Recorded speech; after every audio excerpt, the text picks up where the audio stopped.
Today is Monday, May 4th, and I'm here with Julia King, speaking from England. Julia, thank you so much for taking a few minutes to speak with me today. Thanks for having me. It's really a pleasure. Thank you. So Julia, could you tell us where you are right now and how the recent events surrounding this pandemic have changed the structure of your life and work? So about a year ago, I left London, which had been my sort of base for well over, almost 2 decades. And I moved to a tiny seaside town called Whitstable, which is it's along the east coast of the UK. It's very, very well known for its oysters. And I actually had a real sort of professional, I think, unease about leaving London, leaving city. I almost felt like I was betraying what I profess to love and what I teach about and what I practice. And so I have felt an unease about this move. But I must say, during the recent events, I have felt so grateful to live by the sea, live with fresh air. And in that sense, I feel immensely privileged. But just as a kind of a counterbalance to that comment, and I can talk more about the kind of work that I do, but for someone who personally, but I would more so say professionally, as someone who thrives off kind of the hope around small scale interactions and the idea that those small scale interactions can generate large scale change. What is happening right now and this kind of quarantine is a real struggle, and human connection for me is essential, but I'm not an expert, so I'm just kind of putting my head down and getting on with it and following directions. But yeah, right now it's not a great time for sort of a socially engaged practice, and it's how I teach, and I'm still teaching on Zoom, and it's also how I conduct my research, which is all on hold for an indefinite period of time. I don't know for how long. And it's hugely, in that sense, affecting my practice more broadly. So, Julia, could you tell us what course you're teaching currently? Yes, so I have taught of sort of architecture in various schools, mostly in the UK, mostly in London. I currently teach. I'm based out of the London School of Economics, and I teach on their Cities program, which is a master's program, which sits underneath sociology, but it's really, I think if we could put it into a nutshell, it's a program that is about the spatial and the social and how these two things affect each other. And so I'm full-time on that program, but I also run a design studio at Central St. Martin's, which I've done so for the past 4 years. And so I kind of, currently now I feel like a lot of my time is teaching, but I'm also a research fellow at LSE Cities. And at Cities, which is it's a kind of a research, it's an independent, it's a body, like a kind of we're a department. And at Cities, I'm currently running a project on public space and young adults. I'm doing another project on Bangla Town, which is thinking about it's really about the curry trade and how and why that's disappearing, has disappeared.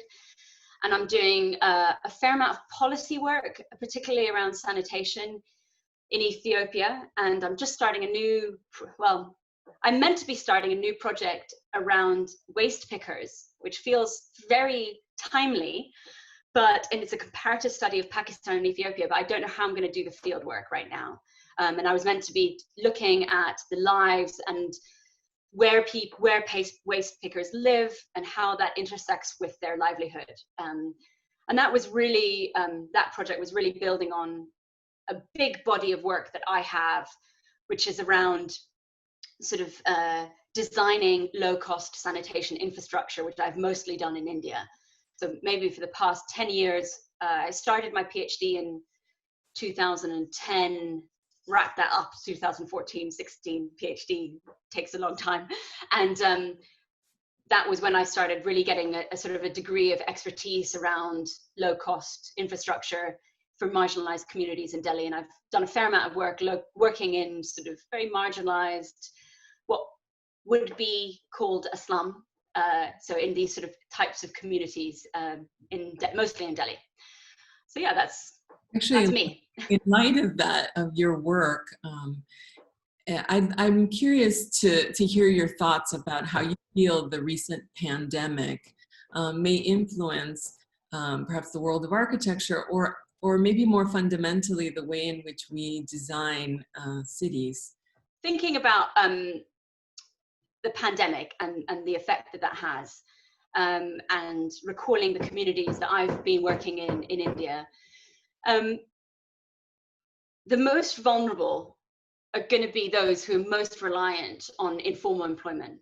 And so strategically and from a kind of governance perspective, there's a real challenge of how to deliver policies that are accessible for those who are informalized. So, you know, in the UK and in America, we've had quite universal responses to aid, let's call it like that, where you go, here's a sort of anyone who's in, you know, in the UK, we have a furlough scheme. So if you're employed, the state basically takes and covers your employment during this period. How do you do that when people are informal workers? And so I think that propels us and compels states in sort of, let's say, the developing world, that they perhaps need to think strategically around targeted aid, targeting with a sort of a nuance and targeting sector-based aid. Now, where does that intersect with design? For a long time in the design community who work in informalized settlements, you know, words like co-design and co-production have become really big buzzwords. And co-designing is this idea of working with informal communities so they can be agents of change alongside development. But the practice of co-production requires the state and the private sector to actually recognize and value those very communities that we're talking about, and value that sort of local entrepreneurialism. And in a way, that's what hasn't actually happened too much in the past. Good examples of co-production do that, but there's less of those than of the kind of successful ones. So I think this could be a really interesting moment for designers working in the informal settlement, because policy is going to have to change and going to have to think of how we can work with communities and institutionalize that. And I think, so in terms of design specifically, we want to look for small loop solutions that work with the existing fabric inside these communities. So I've been reading some really interesting papers about thinking about community quarantine, community quarantining, what that could look like, because it is impossible in any informal settlement I've ever been in, whether that's in Latin America or in India, to imagine quarantining yourself or isolating yourself. You know, I could show you some images and maybe I can email you some, but it's impossible. So all of a sudden we have to think more expansively about, you know, how would quarantining work? Does the state need to invest in quarantine centers effectively, small localized quarantine centers where people can go and isolate? Thinking further ahead, there is going to be a real, you know, once things start moving again, I think broadly there has been a sort of a recognition of networks of care, social help, and you know, when we think about how we can take informal communities along with us, let's say thinking in the context of India, the role of the architect in something like that isn't the sort of the expert. It's more like the networker and the person who stitches together things. And for me, it's been a long time coming that the kind of genius architect, which is very much a sort of white male neoliberal character, we're done with that. I don't think there's any room for that kind of practice of architecture. And COVID and globally has to be a call for kind of working together, solidarity across borders, and that compels a kind of architecture which is collaborative. And I think mainstream architecture practice is collaborative. It always has been, but somehow we have this sort of narrative around the genius expert, which I don't think is very useful. So I think there's a couple of kind of comments going on there in terms of, you know, what the role of the architect is, intersecting with the role of the state and good governance, and then thinking about how to work with those communities that are most vulnerable. yeah, so that's kind of my I, initial I wonder if response. you could say a few words. I mean, I've read on the work that you've done, particularly in sanitary infrastructure in the informal settlements in India. And I think that they are of great importance, particularly in light of these recent conversations. As we know, not only extreme density, but actually lack of hygiene is a critical factor in the spread of disease. So in speaking about your critique of, let's say, the formal models and how you need to have a collaborative model of work in the informal settlement, can you just tell us a little bit about how you were able to successfully execute some of these sanitation projects? I think just as a way of sharing your experience. Yeah, so just to kind of color that a little bit more, I've been for the past sort of 2018, 17, 18, and into half of 19, I was working in a, I hate using the term, but let's just so people can, it's a sort of universally accepted term. I was working in a slum in central Delhi called Tea Camp. And to give you a sense of what it means to wash your hands in something like that, we're talking about 350 households. There was two slums nestled next to each other, about 350 households in one, and more than that, sort of 500 in another.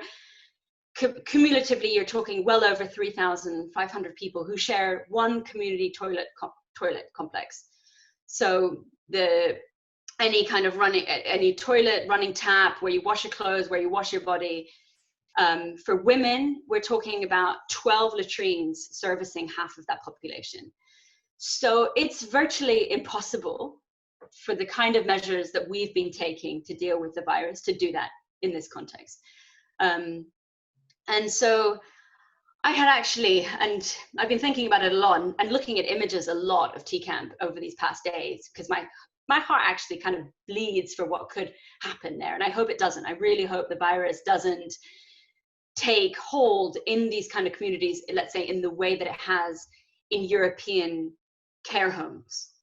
Now, I don't think it will, hopefully, because care homes in the UK, it's largely older people, and that's not the situation. There is also another reality. You take the life expectancy, you're talking about much younger people in a slum in India, because unfortunately life expectancy is so much less anyway. So there is already an inherent huge inequality of life here in the UK and life in India that's already at play. But just to put into context for how difficult it is to work in these kinds of communities, and part of me, I spent about a year and a half working with a cluster of households, about 50 households, to see if we could build a shared toilet, which would have included a tap. And for those residents, it would have been, a huge benefit currently. But the project fell apart after a year of sort of many community, like late night meetings, because most people work 7 hours a day. Many of them are migrants. They're not always there. So it was countless meetings at night. And in the end, we couldn't get the consensus around delivering this project. So in a way, the failure of this project is actually more important, and more lessons could be learned from that than the successful projects that I have done. I've managed to, probably my most well-known project is a decentralized sanitation solution for, again, about 350 households. And we piped together, it was really cheap. We piped together all the houses and took the effluent into what it would be a sort of a shared common septic tank, and set up a sort of governance around that, which was locally run. And so everyone pays a sort of a fee, a maintenance fee, which is significantly less than any other solution, whether that be individual trucks coming and collecting your waste, or, and then there's obviously the negative health benefits of defecating in the open. So having done successful projects, and I think one of the real challenges of a successful project that was two years of community negotiation with the government, residents. And so having had this recent failure compared to that sort of previous success, one of the real challenges that as a sort of socially conscious architect is that the rate of urban change is so fast that it doesn't, we'd always talk about this kind of collaborative, co-produced practice, which is actually really slow. and it's painfully slow, and that's actually at odds with how we're building our cities today, because that project fell apart mostly because the slum was about to get demolished out of nowhere. And so how can you as an architect operate within such volatile situations? And so it's really, I now think that these sort of bottom-up practices need to be much faster. We need to be much speedier. And so this is something that I'm currently kind of brewing on. And that's what's interesting about COVID, is that it's all of a sudden made the urgency around all these issues. So it's brought it all out. And I think that's a real opportunity for us practitioners, us bottom-up practitioners, to just be faster and more aggressive, and which is a different, yeah. Oh, I'm sorry. Or perhaps think about more expansive methods of collaboration, which involve probably private sector, but that the governments will also need to play a role, because really it's a shared responsibility. So I think you're absolutely right to point to the challenges, particularly the speeds and the rates at which we're urbanizing in the manner that you're describing. And I think one of the things that I really want to say, which it's a very it's not a fully formed thought. I keep on, it's kind of blowing my mind that the tools and techniques that we're using to deal with this pandemic is something that's been around since biblical times. So quarantining as a strategy for dealing with pandemics, it's quoted, it's in the Bible. It was how in England they dealt with the bubonic plague, so, and various kind of flu and smallpox pandemics. I mean, the word quarantine comes from an Italian word quarantena, which means 40 days, which was when ships had to wait for 40 days before anyone could come off or on board, particularly during the plague. And that's what we're doing now. And so all of a sudden, this kind of, I thought technology was meant to save us, and maybe it will when we get a vaccine. But for now, we're using this sort of very medieval thing. And it really has made me, and all of a sudden, technology hasn't quite been the savior that it's meant to be. What the people at the front line are care workers, bin men, delivery men. And it's making me think that, this kind of the smart city and the tech city, which was where a lot of money is being pumped by government and by the private sector into these ideas. And architecture is complicit in that. The profession of architecture has driven these sort of ideas and actually built for them, when actually what this is really exposed is that we don't need a smart city, we need a kind city. We need cities that care about people, and that cities that elevate and have, that care about social infrastructure, social care. And, and I've been thinking a lot about what does a compassionate city look like, and what's the role of design in that. And for example, our transport network is entirely centered around getting to work. And it's like this sort of it's like, what about care workers who need radial networks? Our housing in the UK, it's gotten smaller and smaller and smaller and smaller. Public space, I mean, a recent, London, and I think similar, New York will probably have similar situations. Students of mine did a recent study of an architecture award-winning housing redevelopment. And they discovered that actually there's a loss of genuinely accessible public space of 69%. So here is where you can really see architecture and the broader profession of architecture kind of out of step with what we need. And so I think going forward as a profession, we really need to think about how we can, how we are contributing to this kind of a call for a more compassionate city.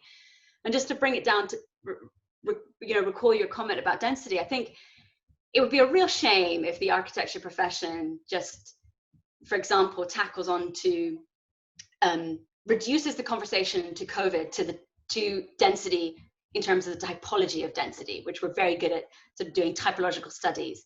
Because it's not density, the typology of density, it's the problem. It's the type of density that's the problem.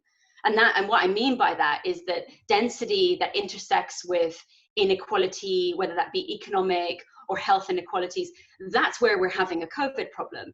And so architects can be part of the problem if we propagate a myth around density being the devil, which is a very sort of not a nuanced enough response to COVID.